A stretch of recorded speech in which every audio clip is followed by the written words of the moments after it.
జగిత్యాల జిల్లా ధర్మపురిలో మున్సిపల్ ఎన్నికల ప్రచారం జోరుగా సాగుతోంది. పట్టణంలోని పలు వార్డుల్లో నిర్వహించిన ప్రచారంలో పాల్గొన్నారు మంత్రి అడ్లూరి లక్ష్మణ్ కుమార్. గత పాలకులు మాటలు చెప్పారు కానీ ప్రజలకు చేసిందేమీ లేదని విమర్శించారు. 2 ఏళ్ల కాంగ్రెస్ ప్రభుత్వ పాలనలో అభివృద్ధి సంక్షేమ పథకాలు అమలవుతున్నాయని గుర్తు చేశారు.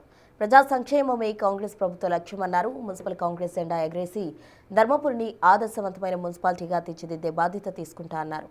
చేతి గుర్తుపై ఓటేసి తమ కాంగ్రెస్ పార్టీ అభ్యర్థులను గెలిపించాలని కోరారు మంత్రి.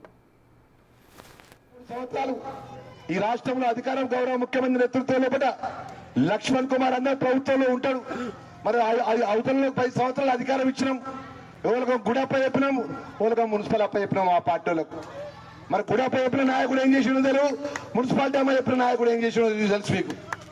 అమ్మా 10 సంవత్సరాలు రాజ్యాంగాలకు అప్ప చెప్పిండు. 10 సంవత్సరాలు అప్ప చెప్పి కేవలం 2 సంవత్సరాలకే కేవలం 2 సంవత్సరాలకే మీరేం చేసిండు అంటారు. అయ్యా నీ లెక్క నమ్మించి గొంతు కోసులు మాత్రం కాదు. ఇవాళ మంచి అయినా చెడైనా ధర్మపురి లక్ష్మణ దయతో మీ అందరి అభిమానంతో లక్ష్మణ్ కుమార్ అన్నగా చెప్తున్నామా. దయచేసి దయించి 2 చేతులు నమస్కరించి చెప్తున్నామా. మన ప్రాంతానికి సమస్య పరిష్కార విషయాల లోపల లక్ష్మణ్ కుమార్ అన్నగా చెప్తున్నామా. రేపు ఎన్నికలైన 60 రోజుల లోపల మీ సమస్యలన్నీ పరిష్కారం చేసే బాధ్యత నాది అని చెప్తున్నా.